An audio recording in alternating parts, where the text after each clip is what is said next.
अच्छा, इसकी cell purchase के लिए, यानी अगर प्रॉपर्टी परचेज करना चाहते हैं, क्या इसके लिए ज़रूरी है कि आप इन्वेस्टर हों या आपके पास इन्वेस्टमेंट लाइसेंस हो या आपकी कंपनी हो या कोई इंडिविजुअल जो यहाँ पे रेजिडेंट है, जो यहाँ पे जॉब कर रहा है, अकामा होल्डर है, क्या वो भी परचेज कर सकेगा? अच्छा, अगर माजी में देखा जाए आज से 3-4 साल पहले दुबई की सूरत हाल रियल एस्टेट का जो सेक्टर है उसके हवाले से तो एक बहुत बड़ी इंडस्ट्री थी और है, खैर आज भी।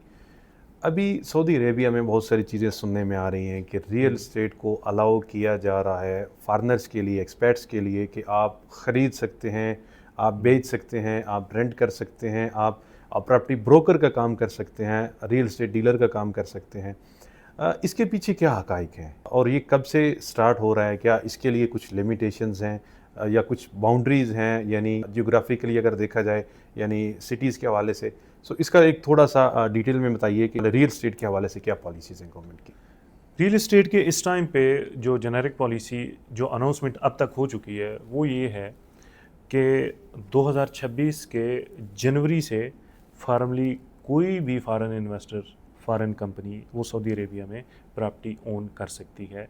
वो वाइट लैंड ख़रीद सकते हैं, ठीक है, वो उस लैंड को डेवलप कर सकते हैं, एज ए डेवलपर काम कर सकते हैं, वो एज आ ब्रोकर काम कर सकते हैं, वो एज आ प्रॉपर्टी मार्केटिंग कंपनी काम कर सकते हैं। ये वो चीज़ें हैं ब्रोकरेज या डेवलपमेंट जो पहले फॉरेन कंपनीज छोटे स्केल पे नहीं कर सकती थी, अब ये कर सकते हैं।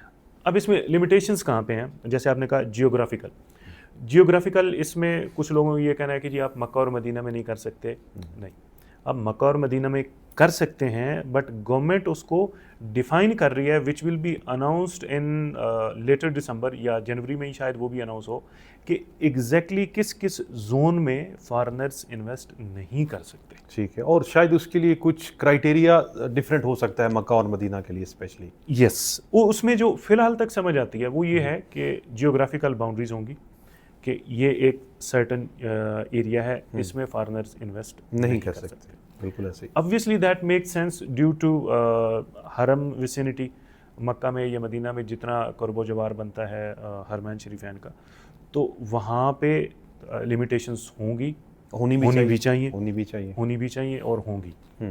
बट रियाज में, दमाम में, खुबर में या बाकी जितनी भी ईस्टर्न प्रोविंस है या जद्दा है, वहाँ पे ये लिमिटेशन होगी, बट ऑन डिफरेंट लेवल।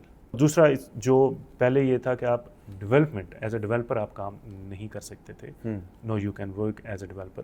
उसकी सर्टन कंडीशंस हैं कि आपका जो प्रोजेक्ट टोटल कॉस्ट है वो 30 मिलियन की हो, तो आप उसको बतौर डेवलपर डेवलप करके उसको लीज करना है, रेंट करना है, सेल आउट करना है, जो भी करना है वो आप कर सकते हैं। बट उसकी एक जो इन्वेस्टमेंट का थ्रेशोल्ड है, यानी उसका मिनिमम है, वो ये है कि आप 30 मिलियन एटलीस्ट उस पूरे प्रोजेक्ट की cost including land and including development और सारी चीज़ों को मिला के। जो अब तक की ऑफिशियल न्यूज़ है उसके मुताबिक कोई भी बंदा इररिस्पेक्टिव ऑफ स्टेटस इलीगल ना हो, उसके अलावा चाहे वो इकामे पे है या उसका मीसा इन्वेस्टमेंट है या उसके पास PR है, कुछ भी, इररिस्पेक्टिव ऑफ एनीथिंग, वो यहाँ पे लैंड बाय कर सकता है।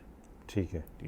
दूसरी सूरत ये है कि वो बतौर कंपनी बाय कर सकता है, बतौर इंडिविजुअल बाय कर सकता है, बतौर फॉरेन इन्वेस्टर आप पाकिस्तान बैठ के यहाँ पे बाय कर सकते हैं। ठीक है, बहुत बड़ी अपॉर्चुनिटी आने वाले बहुत बड़ी इतनी मैसिव अपॉर्चुनिटी है कि अगर सिर्फ कोई बंदा जिसको इसमें थोड़ा सा भी इंटरेस्ट हो तो वो सिर्फ इस टाइम पे प्रॉपर्टी डेवलपमेंट स्केल देखे कि जिस स्केल पे रियाज में और मक्का और जद्दा में जिस स्केल पे हो रही हैं, आप नियोम या रेड सी या उनको छोड़ दें, उनको भूल, आप रियाज में देख लें, आप सिर्फ आप मक्का में देख लें, जद्दा और मक्का का मसर आप देख लें या मक्का का किंग सलमान गेट देख लें, तो that's going to be massive.